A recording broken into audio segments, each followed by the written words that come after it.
Hello बच्चों, तो चलो आ गया फिर से आपके सामने मैं एच.के. वर्मा एक और वीडियो के साथ, जिसमें हम लोग बात करने वाले आज इक्विपोटेंशियल सरफेस के ऊपर। ठीक है, इक्विपोटेंशियल सरफेस से पहले हमने आपको इस चैप्टर में 5 वीडियो दे चुका हूं। ठीक है, यह छठा वीडियो है हमारा चैप्टर 2 का। ठीक है, तो बेटा बिना टाइम को खत्म किए हम लोग सीधा चैप्टर को स्टार्ट करते हैं और बात करते हैं आज इक्विपोटेंशियल सरफेस के बारे में। ठीक है, तो चलिए क्या बात करेंगे हम लोग। How we are talking about equipotential surface. Equipotential surface के बारे में हम लोग बात कर लेते हैं। तो यदि हम लोग इक्विपोटेंशियल सरफेस के बारे में बात करेंगे, नाम से ही क्लियर है, एक ऐसा सरफेस जिस सरफेस पे हर एक पॉइंट पे सारा का सारा पोटेंशियल क्या हो, बराबर हो। ठीक है, मतलब एक ऐसा सरफेस जहां पे हर एक पॉइंट पे पोटेंशियल क्या हो, सेम हो, उसको क्या कहेंगे हम लोग, इक्विपोटेंशियल सरफेस कहेंगे। क्या बोल रहा हूं, एक ऐसा सरफेस जिस सरफेस पे हर एक पॉइंट पे पोटेंशियल क्या हो, सेम हो, क्या कहलाएगा, इक्विपोटेंशियल सरफेस कहलाएगा, है ना। तो द surface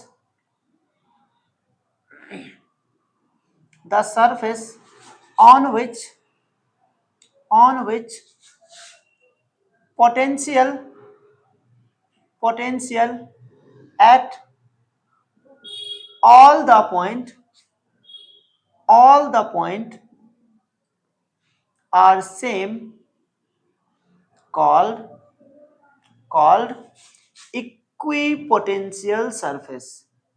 इक्विपोटेंशियल सरफेस, तो क्या कह रहा हूं, वैसा सरफेस जिस सरफेस पे हर एक पॉइंट पे पोटेंशियल क्या हो रहा, सेम हो रहा होगा, उसको हम लोग क्या कहेंगे, इक्विपोटेंशियल सरफेस कहेंगे। जैसे मान लो हमने यहाँ पे एक सर्कल बनाया, इस तरह का स्फेरिकल बनाया, यहाँ पे क्या हो रहा, हर एक पॉइंट पे यहाँ पे जो पोटेंशियल हमारे पास VA है, वही यहाँ पे भी पोटेंशियल हमारे पास VB है। मतलब यहाँ पे VA बराबर है VB का, यहाँ पे जो पोटेंशियल हमारे पास VC है वह भी बराबर है VAB का, VC। तो इस तरह का सरफेस क्या होगा, हमारा इक्विपोटेंशियल सरफेस होगा। अच्छा, यदि इक्विपोटेंशियल सरफेस है और चार्ज को हम यहां से उठा करके यहां तक लाएंगे तो पॉसिबल होगा क्या। हमने क्या सीखा, हमने सीखा कि यदि हमारे पास यहाँ पोटेंशियल सेम है तो चार्ज का ट्रांसफर ही नहीं होगा। चार्ज का transfer from higher potential to lower potential. यदि चार्ज हमारा हायर पोटेंशियल से लोअर पोटेंशियल मूव करता है तो यहाँ पे पोटेंशियल तो सेम है, मूव करेगा क्या, इक्विपोटेंशियल सरफेस पे कोई भी वर्क डन नहीं होता है। There is no work done on equipotential surface.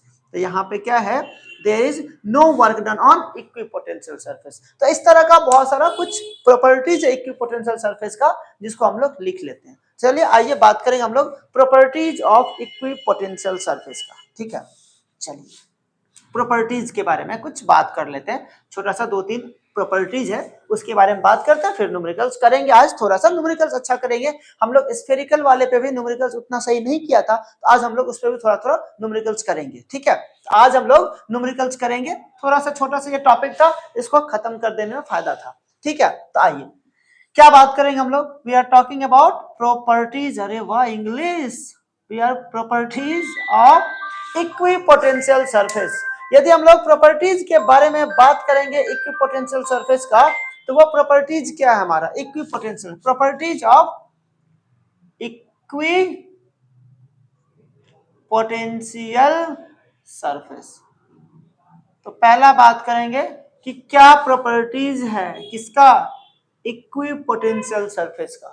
तो जो पहला प्रॉपर्टीज है इक्विपोटेंशियल सरफेस का वो ये है कि भाई इक्विपोटेंशियल सरफेस पे जो हम लोग लाइन ड्रॉ करते हैं। मान लीजिए ये हमारे पास इक्विपोटेंशियल सरफेस है, ये हमारे पास इक्विपोटेंशियल सरफेस है, ये हमारे पास इक्विपोटेंशियल सरफेस है। यहां से जो हमारे पास फील्ड लाइन जाती है वो हमेशा परपेंडिकुलर होता है सरफेस का। है ना, वो हमेशा क्या होता है, परपेंडिकुलर होता है सरफेस का। मतलब यहाँ पे मैं ये बोल सकता हूं कि डायरेक्शन ऑफ इलेक्ट्रिक फील्ड जो होता है वो परपेंडिकुलर होता है सरफेस का। मतलब ये हमारे पास इक्विपोटेंशियल सरफेस है, इस इक्विपोटेंशियल सरफेस में जो इलेक्ट्रिक फील्ड लाइन हमारा जा रहा है वो इलेक्ट्रिक फील्ड लाइन क्या है, क्या है, इलेक्ट्रिक फील्ड लाइन परपेंडिकुलर है इस सरफेस का। तो पहला प्रॉपर्टीज क्या है, इलेक्ट्रिक फील्ड लाइन, पहला प्रॉपर्टीज क्या है, electric field line, electric field line और perpendicular, perpendicular to the surface, कि इलेक्ट्रिक फील्ड लाइंस क्या है, सरफेस के परपेंडिकुलर है, ये हमारा पहला पॉइंट है। दूसरा प्रॉपर्टी क्या है, दूसरा प्रॉपर्टी है कि यहाँ पे वर्क डन जो हम लोग करते हैं, वर्क डन जो भी होगा, अब देखो वर्क डन का मतलब क्या, एक चार्ज को एक जगह से उठा के दूसरे जगह लाना, तो वो कब लाएंगे, जब पोटेंशियल डिफरेंस होगा। यहाँ तो पोटेंशियल डिफरेंस ही नहीं है, तो वर्क डन क्या होगा, जीरो होगा। तो work done, there is no work done, ऐसे लिख देता हूं, there is no work done, work done on equipotential surface, on equipotential surface, equipotential surface पे कोई भी वर्क डन नहीं होगा। तीसरा क्या है हमारे पास, तीसरा प्रॉपर्टी कहता है कि यह जो इक्विपोटेंशियल सरफेस होता है ये कैसा होता है, ये कॉन्सेंट्रिक होता है। कैसा होता है, equipotential surface, equipotential surface are concentric. कैसा होता है, कॉन्सेंट्रिक होता है। इक्विपोटेंशियल सरफेस आपका कॉन्सेंट्रिक होता है, ठीक है। चौथा प्रॉपर्टी क्या है कि इक्विपोटेंशियल सरफेस में ये जो कॉन्सेंट्रिक, ये जो आपका कॉन्सेंट्रिक सरफेस है ये एक दूसरे को कभी इंटरसेक्ट नहीं करता है। तो equipotential surface, equipotential surface are not intersect to each other, equipotential surface एक दूसरे को इंटरसेक्ट नहीं करता है, ठीक है। तो ये क्या हुआ, ये हमारा प्रॉपर्टीज है कुछ इक्विपोटेंशियल सरफेस का, ठीक है। ये हमारा कुछ प्रॉपर्टीज है इक्विपोटेंशियल सरफेस का। क्या है कि इलेक्ट्रिक फील्ड लाइन जो होता है वो परपेंडिकुलर होता है सरफेस का, वेरी गुड। कोई भी वर्क डन नहीं होता इक्विपोटेंशियल सरफेस पे, क्यों, रीजन हम सबको पता है, क्योंकि पोटेंशियल डिफरेंस नहीं होगा तो चार्ज मूव नहीं करेगा। दूसरा, तीसरा, इक्विपोटेंशियल सरफेस आर कॉन्सेंट्रिक। कैसा होता है, कॉन्सेंट्रिक होता है। और इक्विपोटेंशियल सरफेस जो होता है वो इंटरसेक्ट नहीं करता एक दूसरे को, ठीक है। चलिए, तो ये तो हुआ हमारा यहां तक छोटा सा टॉपिक था इक्विपोटेंशियल सरफेस। चलिए आइए हम लोग कुछ न्यूमेरिकल्स पे आज बात करते हैं। हम लोग इक्विपोटेंशियल सरफेस का भी न्यूमेरिकल्स ले लेते हैं एक दो, और हम लोग कुछ न्यूमेरिकल्स लेंगे सॉलिड स्फीयर और हॉलो स्फीयर के ऊपर, ठीक है। चलो करते हैं। तो यहां पे हम लोग कुछ न्यूमेरिकल्स का बात करते हैं और शुरुआत करते हैं हम लोग अपना पहला क्वेश्चन से, जो कि आपके सामने ये रहा। क्या है भाई क्वेश्चन, तो भाई क्वेश्चन कह रहा है यहां पे आपको कि क्या कह रहा है क्वेश्चन, क्वेश्चन कह रहा है कि इलेक्ट्रिक पोटेंशियल, क्वेश्चन आपका कह रहा है electric potential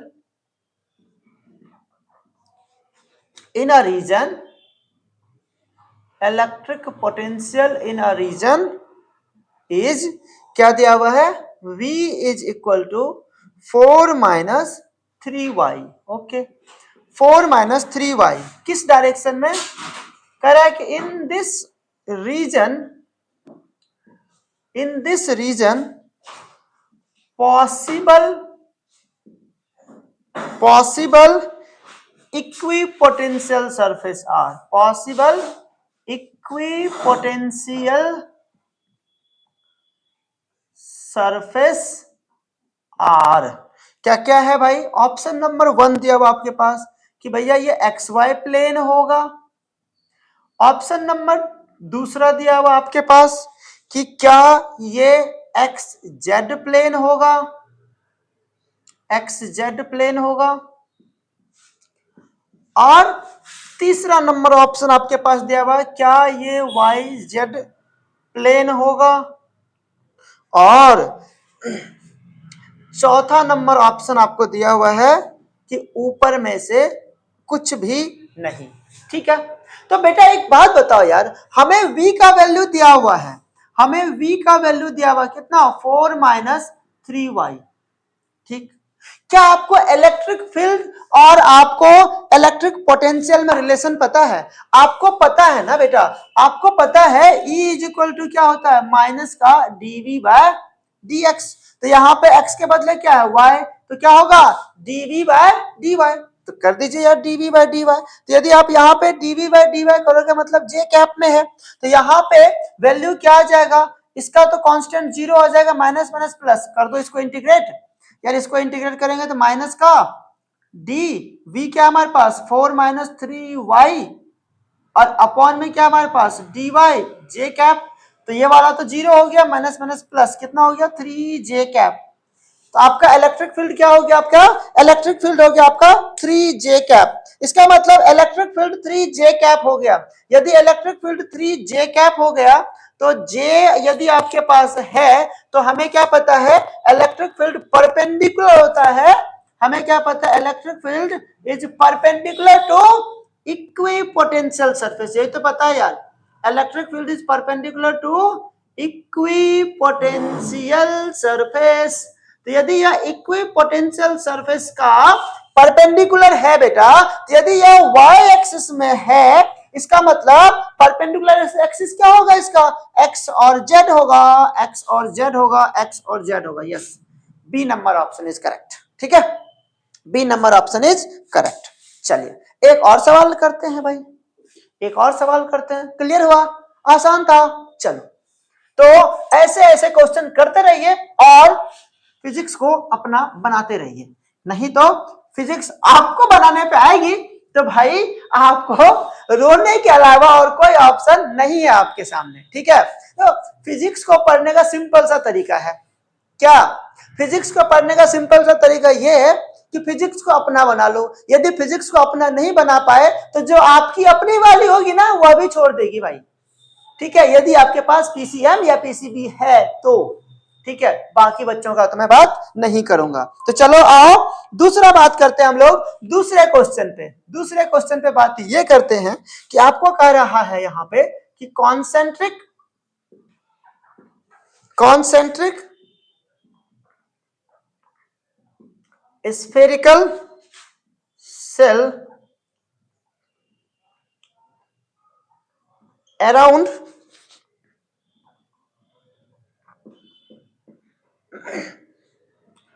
positive point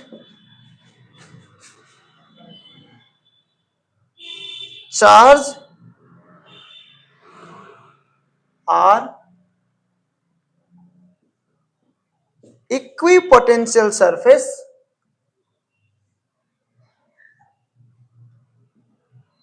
given that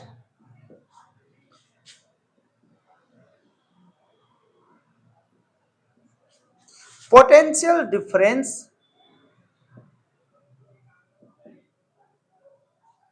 between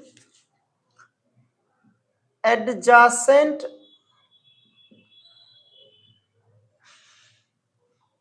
surface remain same then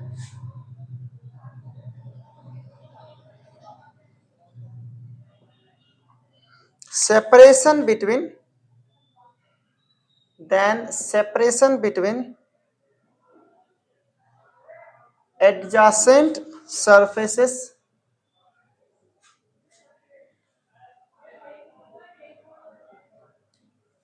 during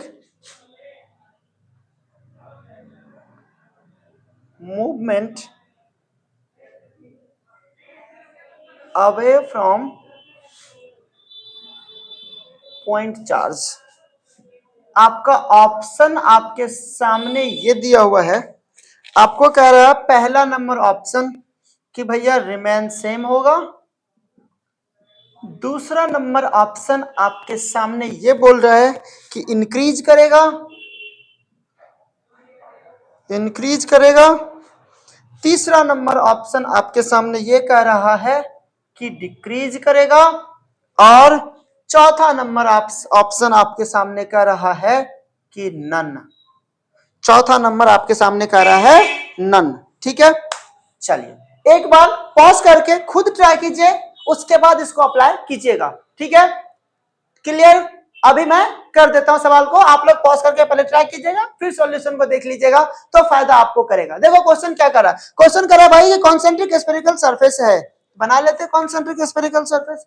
यहाँ पे एक सरफेस, यहाँ पे दूसरा सरफेस, यहाँ पे तीसरा सरफेस, कुछ ऐसा ही कर रहा होगा। ठीक है, यहाँ पे कोई चार्ज होगा, क्यू चार्ज। ठीक, अब कह रहा है कि यहाँ पे आपको charges are equipotent surface given that total potential difference between adjacent surface remain same and separation between adjacent surface during movement away from the point R। मतलब आपको कह रहा है कि ये जो हमारे पास डिस्टेंस दिया हुआ एडजासेंट सर्कल का, वहां पे आपके पास ये वाला डिस्टेंस हमारे पास यदि डेल्टा R1 है तो ये वाला डिस्टेंस कितना होगा, डेल्टा R2 होगा।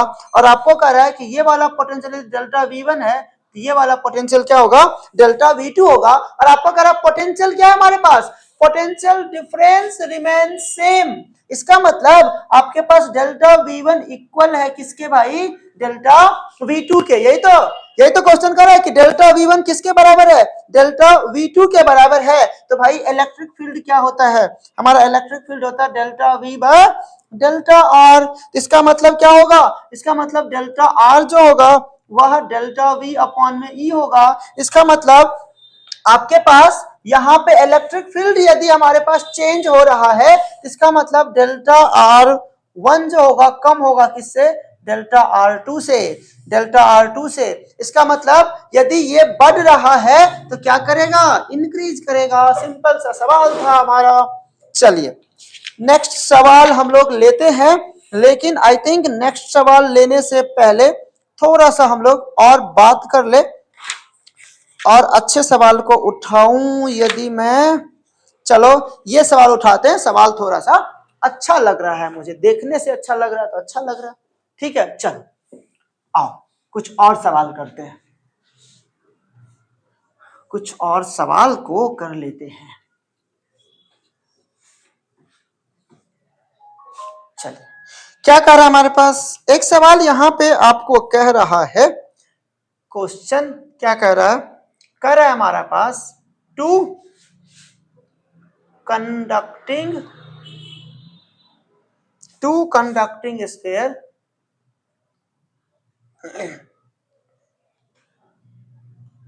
of radii R1 and R2 are charged with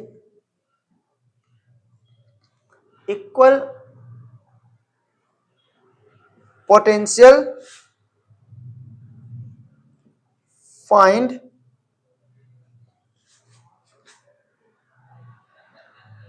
ratio of their surface charge density। Surface charge density.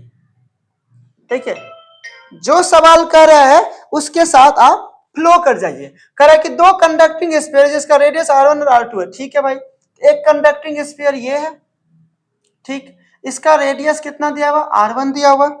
इसके पास चार्ज, इसका क्या कर रहा है हमारा, सरफेस चार्ज डेंसिटी, इसका सिग्मा 1 ले लेते हैं सरफेस चार्ज डेंसिटी।